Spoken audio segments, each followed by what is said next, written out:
여러분, 요나의 이야기를 들으면은 어떤 생각이 이렇게 떠오르세요? 요나.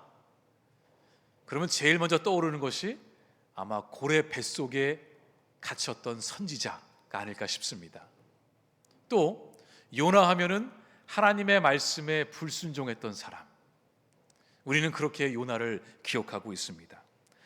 하나님은 요나에게 니느웨로 가서 그곳 사람들에게 회개의 메시지를 전해라. 그런데 요나는 그 니느웨의 정반대편 쪽으로 도망치고 말았습니다. 근데 그러다 보니까 우리는 요나 하면은 그냥 불순종한 사람, 이렇게 우리는 기억을 하고 있지요. 근데 여러분, 요나가 어떤 인물이었는지 혹시 아십니까? 요나는 선지자였습니다. 선지자가 누구냐? 선지자는 하나님의 말씀을 백성들에게 전달하는 사람, 바로 중간 역할을 하는 사람이 선지자였습니다. 우리가 아는 것처럼 이스라엘 백성들이 광야에 살았을 때에, 그때 하나님께서 백성들에게 말씀을 전하실 때에 모세를 통해 전하셨습니다.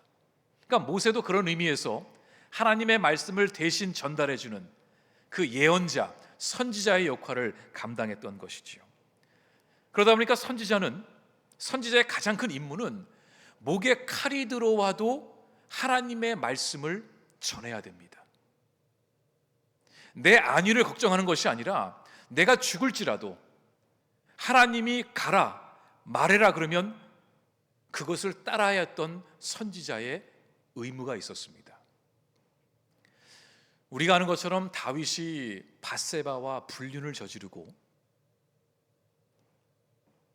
그는 큰 죄책감 없이 있을 때에 그 어느 누구도 다윗에게 뭐라고 말할 수 없었습니다. 절대 권력의 왕 앞에서 누가 감히 다윗의 잘못을 지적하겠습니까? 그때 누가 다윗에게 찾아갔느냐? 나단 선지자였습니다. 나단은 목숨을 걸고 다윗이여, 하나님이 당신의 행동을 기뻐하지 않으십니다. 회개하십시오. 선지자니까 그 역할을 감당할 수 있었던 것입니다.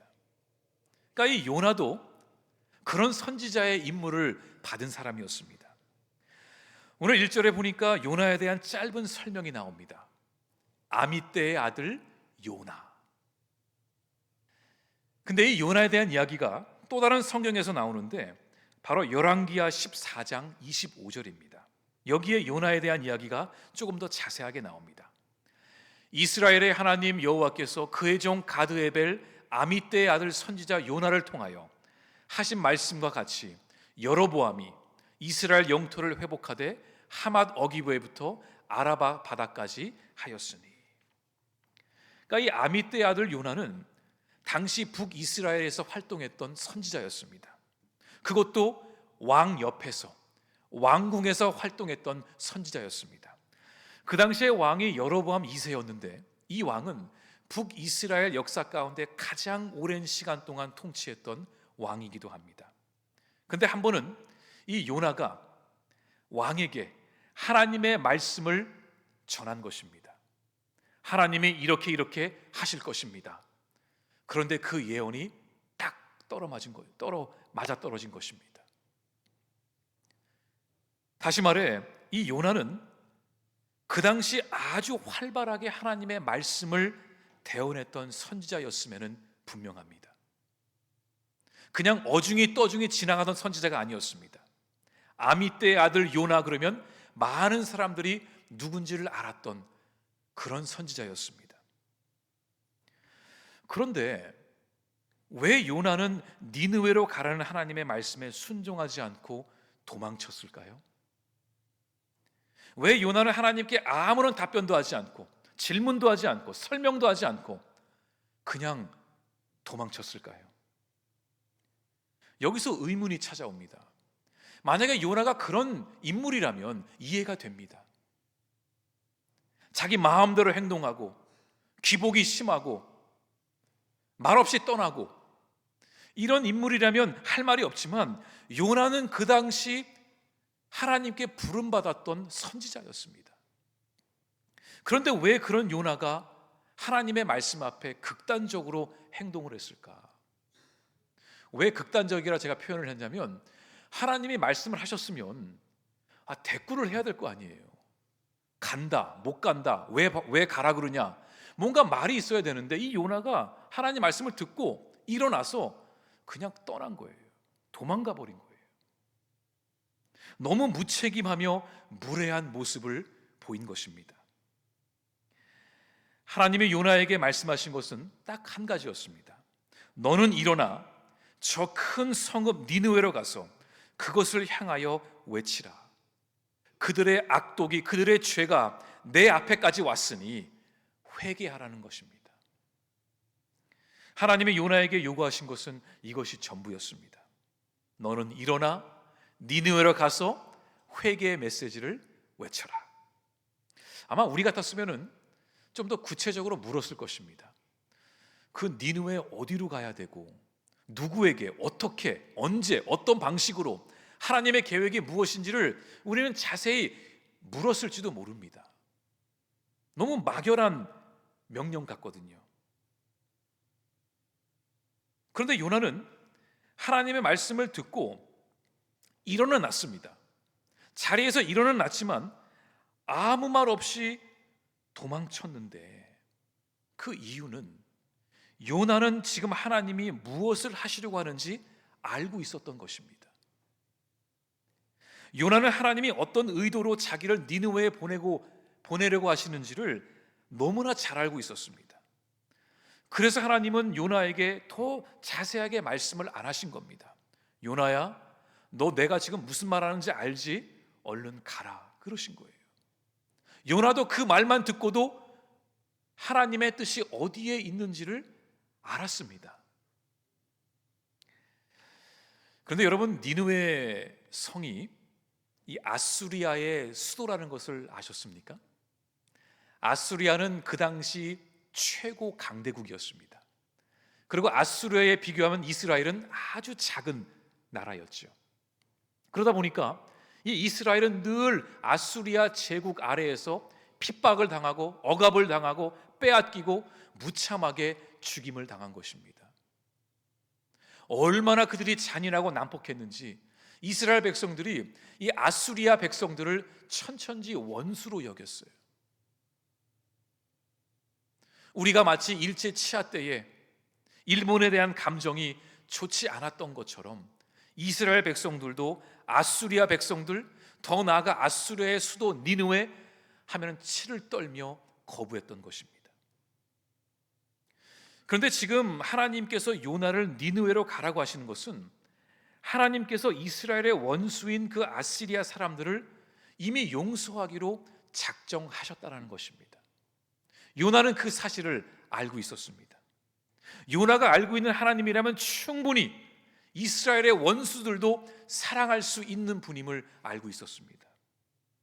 그만큼 요나는 선지자답게 하나님이 무엇을 하시려는지 알았던 것이지요.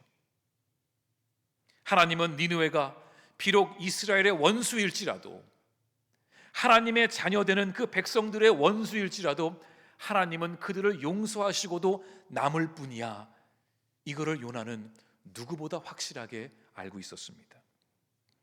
요나는 4장 2절에서 그런 하나님에 대해서 이렇게 고백을 했습니다. 여호와께 기도하여 이르되 여호와여, 내가 고국에 있을 때에 이러하겠다고 말씀하지 아니하였나이까? 그러므로 내가 빨리 다시스로 도망하였사오니 주께서는 은혜로우시며 자비로우시며 노하기를 더디하시며 인애가 크시사 뜻을 돌이켜 재앙을 내리지 아니하시는 하나님이신 줄 내가 알았음이니이다. 요나가 하나님께 왜 니느웨 백성들이 우리의 원수인데도 왜 그들을 용서하시냐고 하나님께 묻지 않았던 이유는, 그렇게 묻고 따져봤자 하나님은 그들을 용서하실 것을 알았기 때문에 요나는 아예 묻지도 따지지도 않았던 것입니다. 어차피 하나님의 마음은 바뀌지 않을 것, 본인이 스스로 도망쳐버린 것이죠. 그런데 하나님이 니느웨 백성들을 용서하시겠다면 용서하시는 것이지, 요나가 뭔데 거기서 이렇게 나올 수 있는 거죠? 하나님이 하시면 하시는 거지 왜 요나가 그 사실을 받아들이지 못하고 도망쳐야 되죠? 왜 요나는 하나님께서 니느웨 백성들을 용서하시겠다는 것에 대해서 불만을 가지고 있었을까요? 그 이유는 하나님은 니느웨 백성들을 용서하실 수 있을지 몰라도 나는 절대로 니느웨를 용서할 수 없다는 것입니다. 하나님은 누구에게든지 긍휼을 베푸시는 분이니까 하나님은 다 용서하시고 사랑할 수 있는 거 압니다. 근데 하나님 저는 그거 못합니다. 이게 요나의 심정이었습니다. 요나는 절대로 니느웨에 가서 그 원수들에게 하나님의 사랑과 회개의 메시지를 전하고 싶지 않았습니다. 본인이 선지자인데 선지자는 하나님의 말씀을 대언함과 동시에 하나님이 누구신지를 보여줘야 되는데 그 원수들에게 찾아가서 어떻게 선한 얼굴로 하나님의 사랑과 회개의 메시지를 전하겠습니까? 요나는 하늘이 두 쪽이 나도 그 일만큼은 절대로 할 수 없다고 생각했습니다. 요나는 하나님이 하시는 모든 그 명령, 그 말씀들을 순종할 준비가 되어 있었습니다. 이것은 분명합니다. 요나는 자신의 목숨도 하나님께 내어드릴 각오도 하고 있었습니다. 하지만 니느웨 사람들을 찾아가는 것만큼은 할 수 없었습니다. 요나는 그 악한 니느웨 사람들은 하나님의 심판을 받아야 한다 생각했고 그들은 절대로 용서받을 수 없는 사람들이라고 생각했습니다. 여러분, 이게 가능할까요? 하나님, 다른 것은 다 되지만 니느웨만큼은 용서할 수 없습니다. 저는 니느웨로 갈 수 없습니다. 하나님이 가라 하시면 어디든지 가겠지만 니느웨만큼은 못합니다. 하나님이 말씀하시면 모든 사람들을 사랑하고 품을 수 있지만 저 사람만큼은 제가 용서할 수 없습니다. 하나님 다 할 수 있지만 이거는 절대로 못합니다. 그리고 요나는 니느웨의 반대편에 있는 다시스란 지역으로 가버린 것입니다. 이 다시스란 지역이 오늘날의 스페인 지역입니다. 제가 지도를 하나 보여드릴게요. 요나가 배를 탄 곳이 오른쪽에 저 예루살렘과 요빠라는 지역입니다. 그리고 하나님이 말씀하신 니느웨는 그 예루살렘의 북쪽으로 올라가면 있는데 이 요나는 저 니느웨가 가기 싫어서 배를 타고 거의 4,000km나 떨어져 있는 오늘날의 스페인 옛 다시스란 지역으로 배를 타고 떠나게 됩니다. 여러분, 이 여정은 4,000km입니다. 아주 오래전에 배를 타고 4,000km를 간다? 이것은 목숨을 건 여정이었습니다. 그리고 많은 배들이 떠났다가 돌아오지 못했습니다. 이건 허다한 일이었습니다. 지금 요나는 배가 침몰해서 죽을지언정 내가 다시 돌아오지 못할지언정 나는 절대로 니느웨에 가지 않겠다라는 확고한 마음을 하나님께 보여드린 것입니다. 여러분, 우리는 어떨까요? 혹시 우리도 요나처럼 하나님께 다른 것은 다 순종할 수 있어도 이것만큼은 절대로 순종할 수 없는 그 한 가지가 우리에게 있습니까?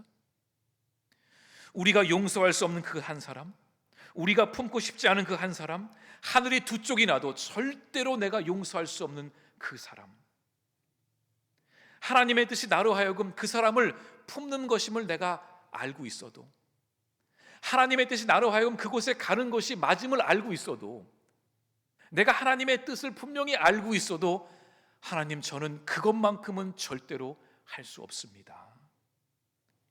하나님을 너무나 사랑하지만 하나님, 죄송하지만 그것만큼은 제가 할 수 없습니다. 혹시 우리에게도 이런 마음이 있지 않을까요? 하나님은 요나에게 그 내려놓을 수 없는 그 한 가지, 그의 자존심, 그의 아집, 그의 고집, 그의 편견, 그것을 내려놓으라 하셨어요. 근데 요나는 죽어도 그렇게 못하겠다고 말했습니다. 하나님이 왜 모르셨겠어요? 요나가 어떤 인간이라는 것을. 요나에게 니느웨에 가라 말씀하시면 요나가 안 갈 것을 왜 모르셨겠어요? 하나님은 알면서도 물으신 겁니다. 왜요? 요나로 하여금 자신을 바라보며 깨닫게 하시려고. 우리는 이런 요나의 모습을 통해서 우리의 모습을 보게 됩니다. 우리도 이런 모습이 있습니다. 하나님, 저는 주님을 사랑하고 주님을 위해 다 할 수 있어도 이것만큼은 포기하지 못하겠습니다. 저는 하나님을 너무 사랑하지만 저 한 사람, 저 그냥 상종하지 않겠습니다. 주님의 신실하신 계획을 제가 신뢰하지만 저는 그것만큼은 못하겠습니다. 우리도 죽으면 죽었지 절대로 가고 싶지 않은 니느웨가 있지 않을까요? 가끔 이 순종이 무엇인지를 고민해 봅니다. 순종은 100%의 순종밖에 없습니다. 99%의 순종도 1%가 부족한 미완성의 순종입니다. 요나가 지금까지 하나님의 모든 것을 다 지켰을지는 몰라도 지금 니느웨를 가지 않겠다고 선언하고 도망침으로써 그는 온전히 하나님께 순종을 드리지 못한 것입니다. 자, 그렇다면 이 자신의 고집과 생각과 자존심을 내려놓지 못한 이 요나, 하나님께 불순종으로 나아간 요나는 그 이후에 어떻게 되었을까요? 다시스로 가서 잘 먹고 잘 살았을까요? 요나는 니느웨로 가기를 거부하고 다시스로 가는 순간부터 하나님께로 점점 더 올라가는 것이 아니라 하나님으로부터 더 멀리 점점 아래로 내려가기 시작합니다. 여기서 아래로 내려갔다는 것은 하나님으로부터 멀리 떨어진다는 것입니다. 하나님의 얼굴을 피해 도망가는 요나의 모습을 한번 같이 살펴보겠습니다. 오늘 3절을 보면은 요나의 행동이 나옵니다. 그러나 요나가 여호와의 얼굴을 피하려고 일어나 다시스로 도망하려 하여 욥바로 내려갔더니 마침 그곳에 다시스로 가는 배가 있는 겁니다. 그래서 여호와의 얼굴을 피하여 그들과 함께 다시스로 가려고 뱃삭을 주고 배에 올랐더라. 요나는 하나님을 피해 멀리 떠나기 위해 욥바라는 항구 도시로 갔는데 성경은 그 모습을 요나가 욥바로 내려갔다고 표현했습니다. 그런데 욥바에 도착하자 마침 멀리 다시스로 가는 배를 찾게 돼서 돈을 지불하고 그 배에 올라탔는데 오늘 성경은 이 요나가 배에 올랐다고 표현하고 있습니다. 우리 3절 한번 보여주시겠어요? 배에 다시스로 가려고 배에 올랐더라. 이렇게 표현한 것은 상식적으로 볼 때에 우리는 배에 올라탄다고 표현하기 때문에 그렇습니다. 그런데 이 3절 말씀을 원어 성경으로 보면은 저 내려갔더니 그리고 올랐더라 이 두 단어가 똑같은 단어입니다. 그냥 문맥상 자연스럽게 하기 위해서 욥바로 내려갔다가 배에 올라탔더니 그렇게 표현한 거지 원래 그 원어를 보면은 욥바로 내려갔더니 배에 올랐더라 이 두 단어가 똑같은 동사라는 것입니다. 그래서 우리는 이 3절을 이렇게 읽을 수 있습니다. 그러나 요나가 여호와의 얼굴을 피하려고 일어나 다시스로 도망하려 하여 욥바로 내려갔더니 그들과 함께 다시스로 가려고 뱃삭을 주고 배에 내려갔더라.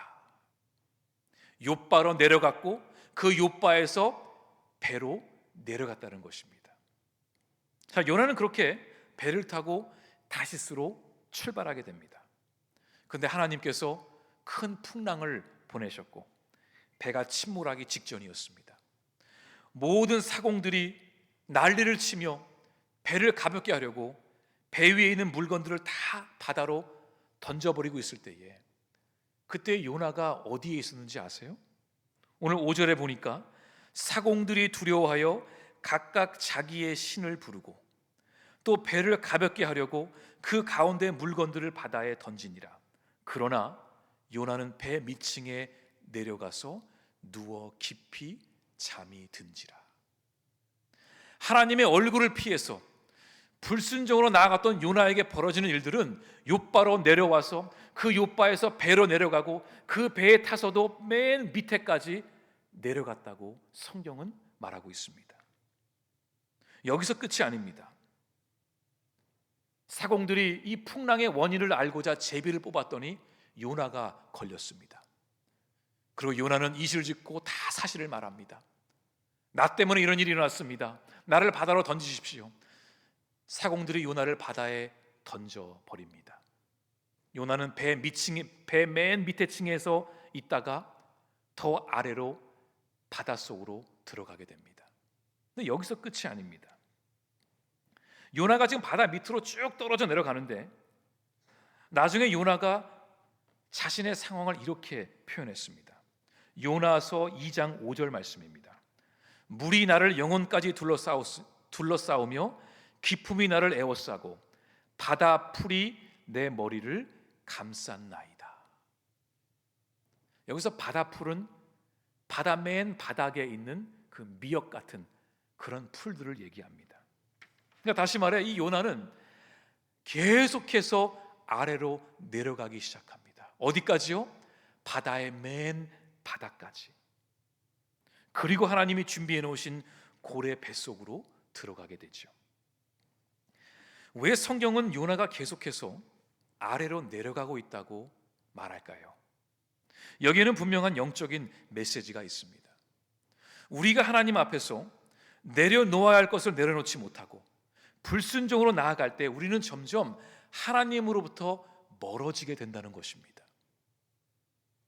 하나님께 가까이 가야 할 우리의 신앙생활이 우리가 내려놓지 못함으로 우리가 움켜잡고 있는 그것 때문에 우리는 점점 하나님으로부터 하나님의 얼굴로부터 점점 멀어진다는 것이죠. 그리고 결국은 영적 침체에 빠지게 됩니다. 지금 요나는 자기가 뭘 하고 있는지 모릅니다. 점점 내려가고 있는 요나의 모습을 우리는 알고 있지만 요나 자신은 어떤 일이 일어나고 있는지 모르고 있습니다. 여러분, 예배가 뭐죠? 예배는 하나님의 얼굴을 만나는 시간입니다. 이게 정확한 신학적인 의미입니다. 예배는 하나님을 만나는 그 시간, 하나님의 얼굴을 대면하는 시간, 하나님과 얼굴을 마주하는 시간이 예배의 시간입니다. 그렇기 때문에 이 예배의 시간 가운데 역사가 일어나는 것입니다. 하나님을 만났기 때문에 내 문제가 해결되고 내 병이 고침받고 내 마음이 거듭나고 회개의 영이 임하고 내가 변화되는 것은 그 예배의 시간 가운데 하나님을 만났기 때문입니다. 그런데 내가 내려놓아야 할 것을 내려놓지 못하고 하나님 앞에 불순종으로 나아가게 되면 우리는 하나님께 온전한 예배를 드릴 수 없게 됩니다. 그러니 예배에 감격도 없고 기쁨도 없고 감사도 없을 수밖에 없습니다. 나는 지금 영적 침체로 가만히 앉아 있는데 그 예배의 시간 가운데 아무리 앉아 있어도 무슨 말씀이 들리고 무슨 감동이 찾아오겠습니까? 요나처럼 하나님의 얼굴을 피해서 도망가게 되면 우리는 온전한 예배를 드리지 못합니다. 그래서 사무엘은 이렇게 말했습니다. 사무엘상 15장 22절입니다. 사무엘이 이르되 여호와께서 번제와 다른 제사를 그의 목소리를 청중하는 것을 더 좋아하심같이 좋아하시겠나이까? 순종이 제사보다 낫고 듣는 것이 순양의 기름보다 나으니. 번제와 제사보다 하나님의 말씀 앞에 청종하고 순종하는 것을 더 좋아한다라는 사무엘의 고백이었습니다. 여러분, 우리가 하나님 앞에서 절대로 내려놓을 수 없는 그것이 무엇입니까? 우리가 지금 가고 싶어 하지 않는 그 니느웨가 어디에 있습니까? 우리는 그것을 내려놓아야 합니다. 그 니느웨를 향해 나아가야 됩니다. 그래야 우리의 예배가 회복되고 순종함으로 주님 앞에 나아갈 수 있습니다. 여러분이 요나서를 누가 썼을까요? 요나가 썼겠죠. 요나기 때문에 그의 자세한 상황들을 설명했을 것입니다. 그런데 요나가 이 이야기를 쓰면서 얼마나 부끄러웠을까요? 그때는 왜 하나님이 자기를 니느웨로 가라고 하신지 몰랐지만 지금은 알았을 것입니다. 왜 하나님께서 니느웨 사람들을 용서하려고 하셨는지 그때는 몰랐지만 지금은 알게 되었습니다. 하나님의 마음은 늘 한 영혼을 향해 있다는 것을 요나는 그때는 몰랐지만 지금은 알게 된 것이지요. 결국 하나님은 그 니느웨에 있는 백성들을 향한 긍휼함도 있었지만 그 하나님의 마음을 보지 못하고 이해하지 못하고 불순종으로 나아가는 그 요나의 한 영혼을 하나님은 불쌍히 여기신 것입니다. 결국 니느웨로 가라고 하신 것은 이 요나의 마음을 돌이키게 하시려고, 하나님의 마음을 알게 하시려고 요나에게 그 말씀을 하신 것이지요. 요나는 하나님 곁에 가까이 있었던 선지자였지만 하나님 아버지의 마음을 모르고 있었습니다. 탕자가 왜 탕자일까요? 그냥 집 나갔기 때문에, 지 멋대로 살았기 때문에 그게 탕자가 아닙니다. 예수님이 우리에게 주신 그 탕자의 비유를 보면은 거기에 두 아들들이 나옵니다. 큰 아들과 둘째 아들. 집안에 계속 있었던 큰 아들과 지 멋대로 재산을 챙겨서 집을 나간 둘째 아들. 이 둘 중에 누가 진짜 탕자일까요? 큰 아들이에요. 둘째는 비록 자기 잘못으로 죄를 범했지만 회개하고 은혜 가운데 돌아온 의인이었어요. 근데 이 큰 아들은, 이 둘째 아들이 돌아왔을 때에 속으로, 아니 저놈은 죽었어야지, 아버지에게 저렇게 불순종하고 저 무례한 저 아들은 돌아오지 말았어야지, 네가 집을 나간 순간 너는 죽은 거야. 그런데 아버지가 이 아들을 위해 소를 잡고 염소를 잡고 잔치를 벌이는 거예요. 반지를 끼워주고 내 아들이라 여기며, 그 모습을 보고 있는 큰 아들이 마음이 불편한 거예요. 아버지, 이건 아니지 않습니까? 쟤는 죄인이에요. 이 큰 아들은 그 죽었다 살아온 둘째 아들을 반겨주고 안아주는 그 아버지의 마음을 모르고 있었던 거예요. 늘 아버지 옆에 있었지만 그 아버지의 심정은 모르며 살았던 거예요. 그 큰 아들이 바로 탕자였던 것입니다. 바로 요나가 탕자였던 것이죠. 요나는 분명히 요나서를 쓰면서 깨달았을 것입니다. 내가 탕자였구나. 하나님은 니느웨 사람들을 긍휼히 여기셨던 것처럼 나도 하나님은 나를 긍휼히 여기셨구나. 내가 아버지의 마음을 몰랐구나. 그런 마음으로 이 요나서를 썼을 것입니다. 우리도 이 아버지의 마음을 헤아리지 못할 때 우리도 탕자가 될 수 있습니다. 사랑하는 성도 여러분, 하나님 앞에 순종함으로 나아가십시오. 나중에 되돌아보며 후회하고 눈물 흘리지 말고 지금 하나님이 말씀하실 때에 그 말씀에 순종하며 여러분이 가야 할 니느웨를 향해 나아가십시오. 용서할 사람이 있다면 용서하십시오. 예수님 때문에 용서하세요. 내가 니느웨 가고 싶지 않아도 예수님 때문에 니느웨를 향해 나아가십시오. 내가 정말 하늘이 두 쪽 나도 할 수 없는 것이지만 예수님 때문에 그 일을 감당하십시오. 그러면 그 순종의 대가로 하나님께서 그 예배 가운데 여러분에게 말로 표현할 수 없는 그 은혜와 평강을 주실 것입니다. 더 나아가 우리 풀향기 교회가 이 시대에 하나님의 부르심 앞에 순종하는 믿음의 공동체가 될 수 있기를 간절히 바랍니다.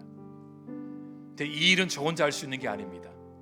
목사 혼자 막 나간다고 하는 것이 아니고 우리가 풀향기이기 때문에 우리가 함께 그 거룩한 사명을 붙들고 나아갈 수 있기를 간절히 바랍니다.